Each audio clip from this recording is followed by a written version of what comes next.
Hello बेटा, good morning. Bhupendra commerce classes में आपका स्वागत है। बेटा, आज हम आप सबके लिए कंपनी लॉ, कंपनी अधिनियम के कुछ इम्पॉर्टेंट क्वेश्चंस लेकर आए हैं जो आपके एग्जाम में कंफर्म है। जितने क्वेश्चन आपको हम लिखवा रहे हैं, इसी क्वेश्चन में से आपके एग्जाम में आना तय है। आप इन क्वेश्चंस को तैयार कर लेंगे तो आपके एग्जाम में 100 नंबर के 100 नंबर आपको मिल जाएगा। तो बिना टाइम वेस्ट किए आपके सामने हम ला रहे हैं ये क्वेश्चन, इसको आप लोग नोट कर लीजिएगा। बेटा एक बात और याद रखिएगा, जितने क्वेश्चन हम लिखवा रहे हैं इन सारे क्वेश्चंस को अच्छे से नोट कर लेना। इसमें करना क्या है, आपको इसकी मीनिंग आपको लिखना है। अभी से तैयारी कर लेना है, कॉपी ले लेना, नोटबुक, उसमें आराम से जितने क्वेश्चंस हैं उसकी मीनिंग को नोट कर लेना।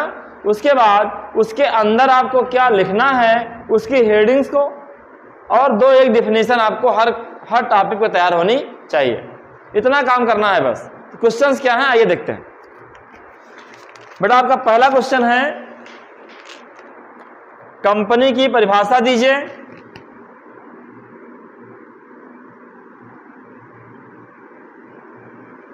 कंपनी की पहला क्वेश्चन है आपका, कंपनी की परिभाषा दीजिए। परिभाषा दीजिए, इसकी विशेषताएं बताइए। इसकी विशेषताएं बताइए।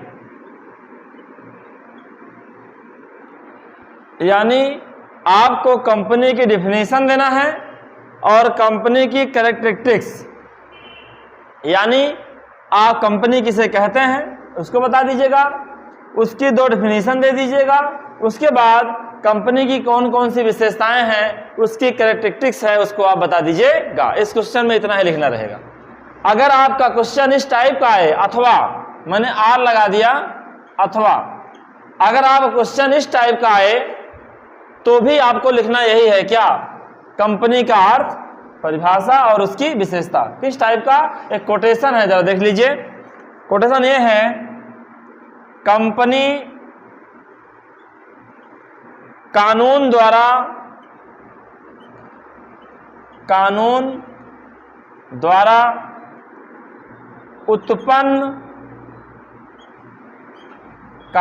उत्पन्न कल्पित व्यक्ति है, यानी वही कृत्रिम व्यक्ति है, कल्पित व्यक्ति है जिसका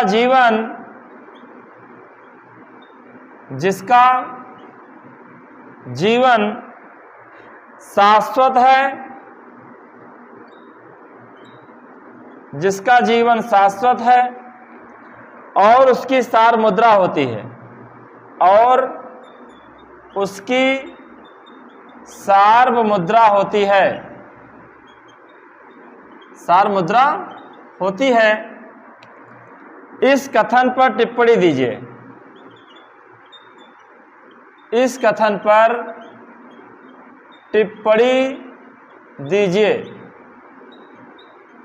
इस कथन पर आपको टिप्पणी देना है। यानी ये क्वेश्चन कह रहा है कि a company is a artificial person create by law with a perpetual succession and a common seal comment on the above statement. आपका इस क्वेश्चन को अगर आपके एग्जाम में क्वेश्चन आता है तो आप इस क्वेश्चन में क्या लिखेंगे, कंपनी का अर्थ लिखिएगा, इसकी विशेषता को स्पष्ट कर दीजिएगा। इस कोटेशन के रूप में आता है तो यानी दोनों क्वेश्चन एक ही हैं। अगर इस टाइप का आएगा तो भी वही लिखना है, इस टाइप का आएगा तो भी वही लिखना है। तो बेटा चलते हैं आपको हम अगले क्वेश्चन पे, इसको नोट कर लीजिए आप सब। आपका अगला क्वेश्चन है क्वेश्चन नंबर 2। दिए हैं, कंपनी का आवरण का क्या अर्थ है। कंपनी का आवरण का क्या अर्थ है, किन किन परिस्थितियों में, किन किन परिस्थितियों में कंपनी का आवरण कंपनी का आवरण हटाया जा सकता है, हटाया जा सकता है।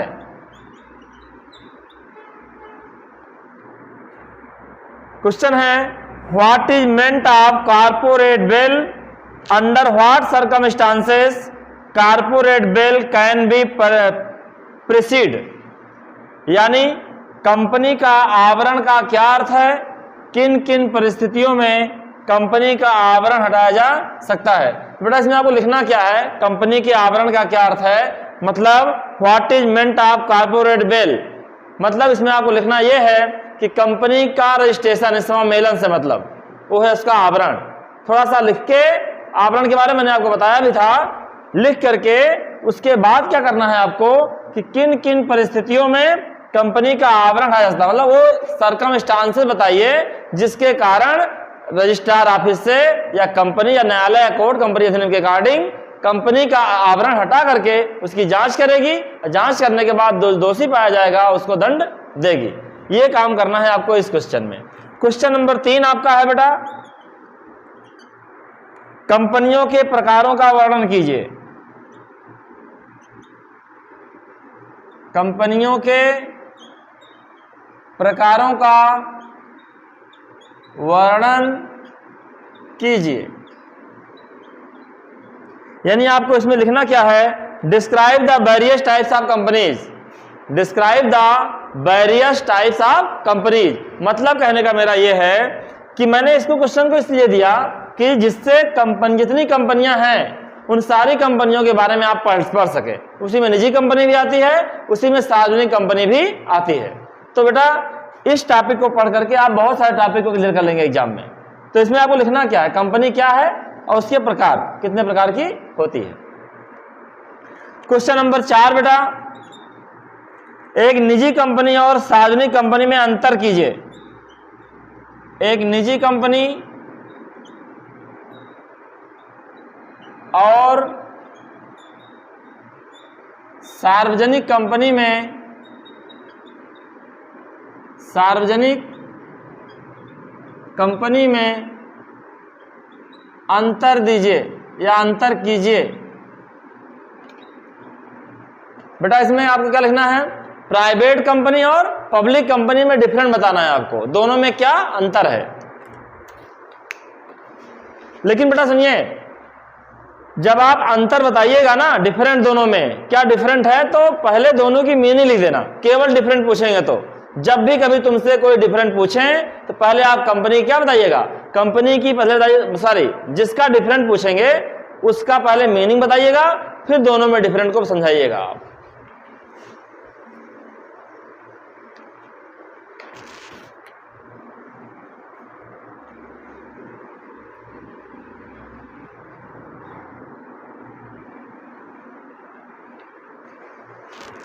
चलते बेटा क्वेश्चन नंबर 5 है, निजी कंपनी के विशेषाधिकार क्या हैं। क्वेश्चन नंबर आपका 5 है, निजी कंपनी के विशेषाधिकार क्या हैं। विशेषाधिकार क्या हैं, यानी आपको इसमें बताना है what is privilege of private company, what is privilege of private company, यानी निजी कंपनी के क्या विशेषाधिकार है, क्या छूटें हैं, क्या रियायतें मिली हुई हैं कंपनी अधिनियम के द्वारा, उन छूटों को आपको बताना है। किसमें, इस क्वेश्चन में। आगे है क्वेश्चन नंबर 7 बेटा आपका, क्वेश्चन नंबर 6 देख लीजिए, बहुत महत्वपूर्ण क्वेश्चन है ये। एक कंपनी का समामेलन, एक कंपनी का समामेलन किस प्रकार किया जाता है, किस प्रकार किया जाता है। रजिस्ट्रार के पास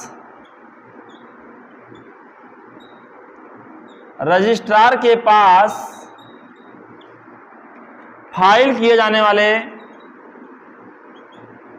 फाइल किए जाने वाले प्रपत्रों का वर्णन कीजिए। प्रपत्रों का वर्णन कीजिए।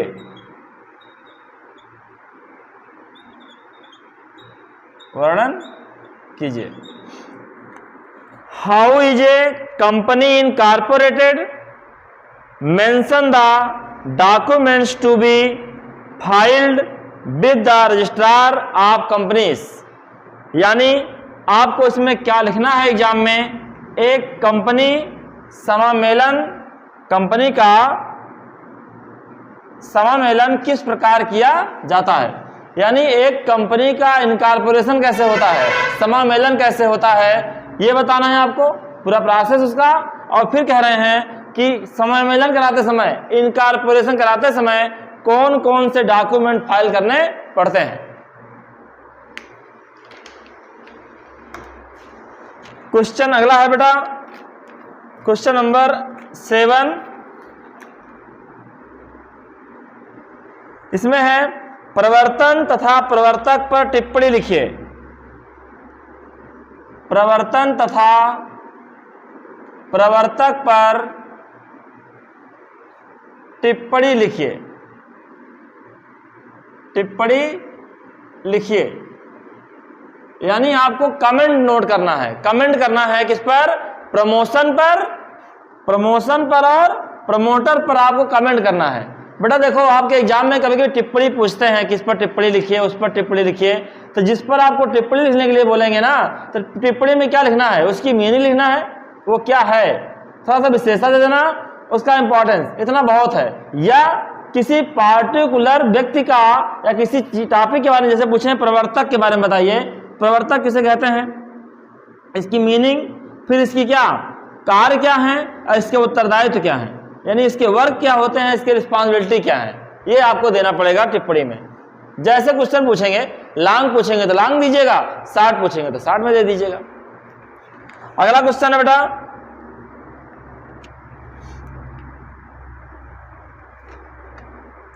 क्वेश्चन नंबर आपका 8 है। पार्षद सीमा नियम से आप क्या समझते हैं, बहुत महत्वपूर्ण क्वेश्चन है। पार्षद सीमा नियम से आप क्या समझते हैं, आप क्या समझते हैं, इसकी विषय सामग्री क्या है, इसकी विषय सामग्री क्या है, इसकी विषय सामग्री क्या है, व्याख्या कीजिए, व्याख्या कीजिए। इसमें मतलब बोल रहे हैं कि मेमोरेंडम आर्टिकल्स की मीनिंग क्या है, यानी what is the meaning of memorandum of association, और इसकी जो विषय सामग्री है उसके बारे में आपको बताना है, यानी कंटेंट क्या है, मतलब मेमोरेंडम ऑफ एसोसिएशन का कंटेंट क्या है, उसकी विषय सामग्री क्या है, उसमें क्या क्या लिखा जाता है, उसके बारे में आपको बताना है। फिर अगला क्वेश्चन है बेटा, क्वेश्चन नंबर 9। पार्षद अंतर नियम से आप क्या समझते हैं, पार्षद अंतर नियम से, अंतर नियम से आप क्या समझते हैं, इन दोनों में से कोई एक क्वेश्चन पक्का आएगा, सीमा नियम अंतर नियम, आप क्या समझते हैं, इसकी विषय सामग्री क्या है, व्याख्या कीजिए। इसकी विषय सामग्री क्या है, क्या है, व्याख्या कीजिए, व्याख्या कीजिए। वही चीज, what is the meaning of articles of association, यानी आर्टिकल ऑफ एसोसिएशन क्या है उसके बारे में बताना है, और इसमें क्या क्या लिखा जाता है, यानी अंतर नियम में कौन कौन सी बातें लिखी जाती हैं, उन सारी बातों का ब्यौरा लिखा जाएगा। और एक चीज बेटा ध्यान देना कि अंतर नियम में चेंजेस होते हैं, आर्टिकल ऑफ एसोसिएशन में कुछ चेंजेस होते हैं, तो चेंजेस की शर्तों को कैसे चेंज किया जाएगा इसमें, तो चेंज करने के लिए क्या प्रावधान है, इसके बारे में भी आप लोग थोड़ा सा पढ़ लीजिएगा। ठीक है, आइए अगला क्वेश्चन लेके आते हैं बेटा।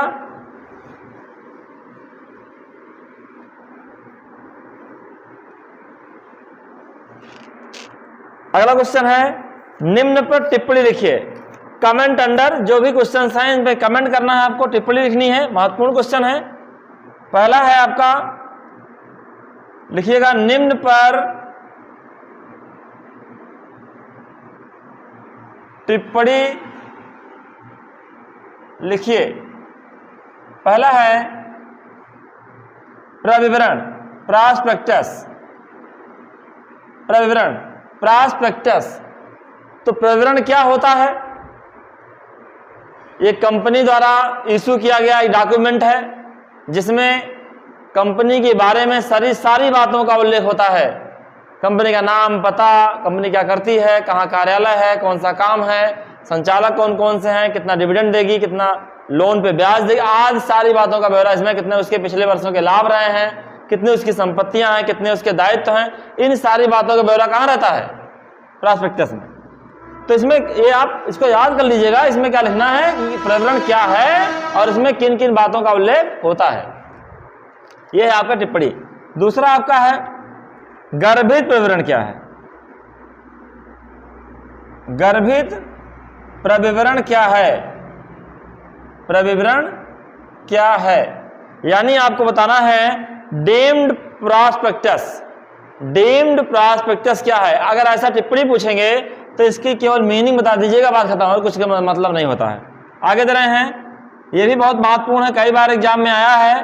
रेड हेरिंग, रेड हेरिंग प्रविवरण। प्रविवरण, रेड हेरिंग प्रविवरण क्या है? यानी रेड हेरिंग प्रॉस्पेक्टस किसे कहते हैं, इसके बारे में टिप्पणी लिखनी है। तो क्या होता है, क्या किस कारण से इसको इश्यू किया जाता है, इन बातों का उल्लेख कर दीजिएगा आप। क्वेश्चन अगला है, क्वेश्चन नंबर 10 है। इसमें है अंश किसे कहते हैं?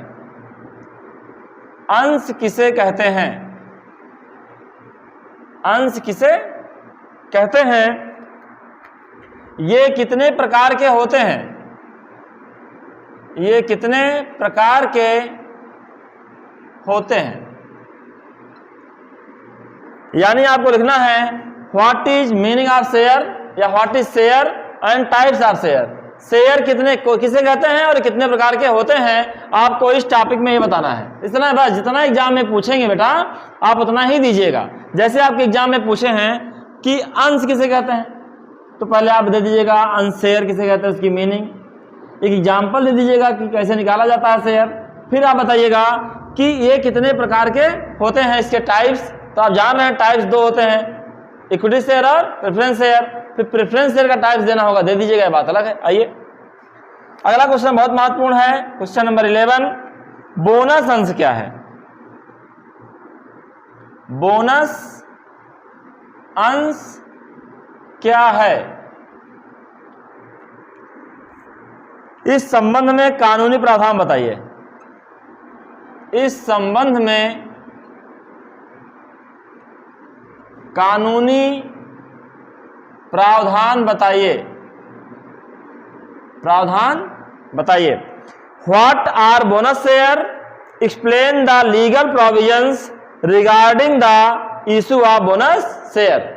इस क्वेश्चन में कह रहे हैं कि बोनस अंश क्या है, आपको बताना है बोनस अंश की मीनिंग, और इस संबंध में कानूनी प्रावधान क्या है, मतलब कि बोनस अंश को इशू करते समय किन किन लीगल प्रोसेस को पूरा करना पड़ता है, यानी लीगल प्रोविजन को फॉलो करना पड़ता है, यानी बिना इसके आप बोनस शेयर को इशू नहीं कर सकते हैं।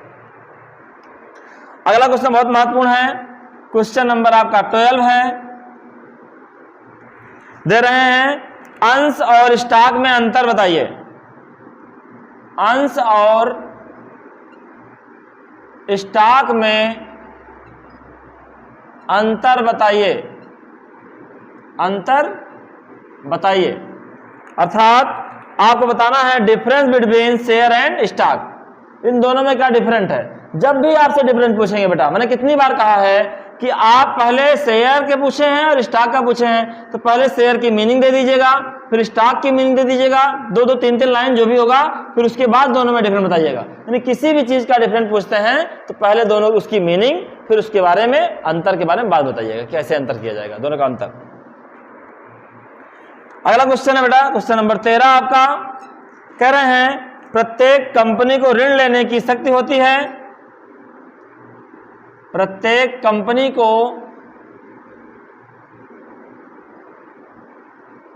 ऋण लेने की शक्ति होती है, शक्ति होती है। क्या आप इससे सहमत हैं? क्या आप इससे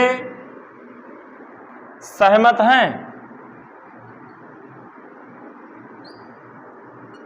अब यहां पे क्वेश्चन नया आ गया कि प्रत्येक कंपनी को ऋण लेने की क्या होती है, शक्ति होती है, अर्थात every company has power to borrow, every company has power to borrow, do you agree? क्या आप एग्री हैं कि कंपनियों को लोन लेने की शक्ति होती है कि नहीं होती है? तो आपके किताब में है कि कंपनी को ऋण लेने की शक्ति होती है कि नहीं होती है? होती है, पक्का, श्योर है, तो उसके बारे में बताना है। और फिर आप बताना है क्या आप इससे सहमत हैं। तो अपनी आपको एक नीचे बकायदे इस बारे में प्रोविजन है क्वेश्चन में कि क्या क्या शक्तियां होती हैं लोन लेने की, उसको बताइएगा और एट लास्ट दे दीजिएगा कि हाँ हम इस विचार से सहमत है, क्योंकि उपरोक्त से स्पष्ट है कि कंपनी के पास लोन लेने की शक्ति होती है। क्योंकि बेटा कभी कभी ऐसा होता है ना कि कंपनियों के पास जो उनके पास पूंजी होती है, अपनी खुद की अंश पूंजी, उससे काम नहीं चल पाता तो कंपनियां लोन की तरफ जाती हैं। अगर लोन लेने की शक्ति नहीं होगी तो कंपनी आगे चल ही नहीं सकती है, क्योंकि किसी भी कंपनी की, किसी व्यवसाय का जीवन रक्त क्या होता है? किसी व्यवसाय का जीवन रक्त उसकी पूंजी ही है। अगर पूंजी नहीं रहेगी तो कंपनी या व्यवसाय नहीं चल सकता है। अगला क्वेश्चन है बेटा, क्वेश्चन नंबर 14, निम्न पर टिप्पणी लिखिए, निम्न पर टिप्पणी लिखिए। राइट नोट्स ऑन, पहला है आपका कोरा हस्तांतरण, कोरा हस्तांतरण। दूसरा है जाली हस्तांतरण, जाली हस्तांतरण, यानी ब्लैंक ट्रांसफर और फॉरगेट ट्रांसफर। ब्लैंक ट्रांसफर और फॉरगेट ट्रांसफर, ये दो ट्रांसफर हैं, इस पे कई बार एग्जाम में पूछा गया है। अगला क्वेश्चन है क्वेश्चन नंबर 15, कह रहे हैं अंशों के हस्तांतरण और हस्तांकन में अंतर बताइए। अंशों के हस्तांतरण एवं हस्तांकन में अंतर बताइए, अंतर बताइए। अर्थात आपको डिफरेंस देना है between transfer and transformation, transmission, difference between transfer and transmission, यानी अंशों के ट्रांसफर और ट्रांसमिशन में क्या डिफरेंट है। तो फिर वही बात आ गई, पहले शेयर बताइएगा, शेयर का हस्तांतरण किसे कहते हैं, शेयर का हस्तांकन किसे कहते हैं, दोनों की मीनिंग बता दीजिएगा, फिर उसके बाद दोनों में डिफरेंट आप बताइएगा। अगला है बेटा क्वेश्चन नंबर 16, इसमें कह रहे हैं आंतरिक अंतरिम लाभांश से आप क्या समझते हैं? अंतरिम लाभांश से आप क्या समझते हैं? आप क्या समझते हैं? इसे कौन घोषित कर सकता है? इसे कौन घोषित कर सकता है? इसे कौन घोषित कर सकता है? अर्थात what is an interim dividend, who declared it, मतलब अंतरिम लाभांश क्या है और इसे कौन घोषित कर सकता है, इसके बारे में बताना है कि अंतरिम लाभांश की डिफिनेशन दे दीजिएगा, इसकी मीनिंग दे दीजिएगा और एंट्री डिविडेंड कौन व्यक्ति है जो घोषित करता है। अगला क्वेश्चन है क्वेश्चन नंबर 17 आपका, निदेशक कौन है, डायरेक्टर, निदेशक कौन है, निदेशक कौन है, उनको किस प्रकार नियुक्त किया जाता है, उनको किस प्रकार नियुक्त किया जाता है, नियुक्त किया जाता है, अर्थात what are directors, how are they appointed, what are directors और कह रहे हैं हाउ आर दे अपॉइंटेड, मतलब डायरेक्टर कौन होते हैं और उनको कैसे नियुक्त किया जाएगा।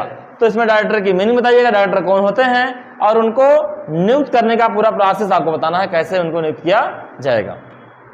अगला है क्वेश्चन नंबर 18, निदेशक मंडल की शक्तियों का वर्णन कीजिए, निदेशक मंडल की शक्तियों का वर्णन कीजिए,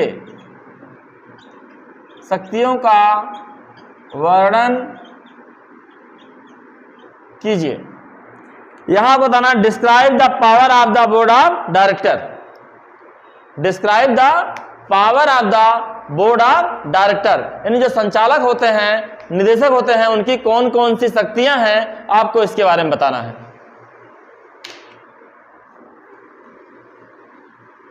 अगला क्वेश्चन है बेटा आपका, कंपनी सचिव के कार्य बताइए, क्वेश्चन नंबर आपका 19 है, कंपनी सचिव के कार्य बताइए, कार्य बताइए।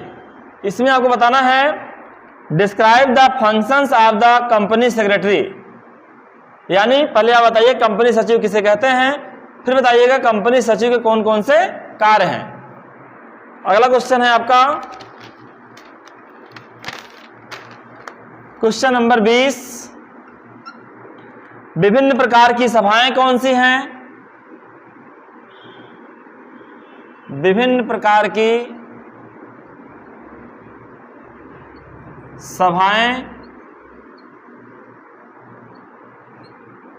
कौन सी हैं, उनमें किए जाने वाले कार्य की, उनमें किए जाने वाले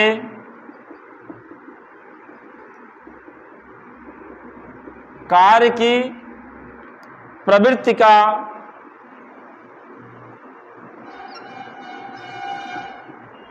का संक्षेप में वर्णन कीजिए, संक्षेप में वर्णन कीजिए। बेटा इसमें देना है आपका what are the various kinds of meeting, describe brief the nature of business transacted at each of them. इसमें कह रहे हैं कि विभिन्न प्रकार की सभाएं क्या हैं, यानी कौन सी हैं, उनमें किए जाने वाले कार्य की प्रवृत्ति का संक्षेप में वर्णन कीजिए। यहां बताना है कि सभा किसे कहते हैं और फिर सभाएं कौन कौन सी हैं, फिर उसमें कौन कौन से कार्य करते हैं, किस प्रकार से करते हैं, इन सारी बातों का उल्लेख इस क्वेश्चन में आपको करना है। अगला क्वेश्चन है बेटा क्वेश्चन नंबर आपका 21, 2 क्वेश्चन और बचे हैं। 21 में है सूचना से आप क्या समझते हैं,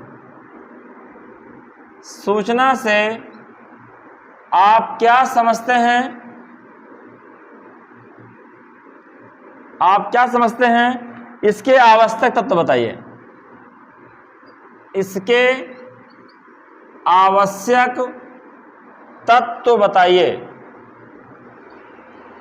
तत्व बताइए, यानी what are notice, what are notice और इसके क्या इस जितने भी एलिमेंट्स हैं उसके बारे में आपको बताना है। यानी नोटिस किसे कहते हैं, नोटिस क्या है और इसके एलिमेंट्स क्या हैं, यानी इसमें क्या क्या लिखा जाता है, इसके बारे में आपको बताना है।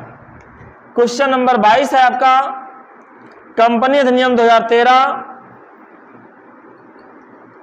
कंपनी अधिनियम 2013 में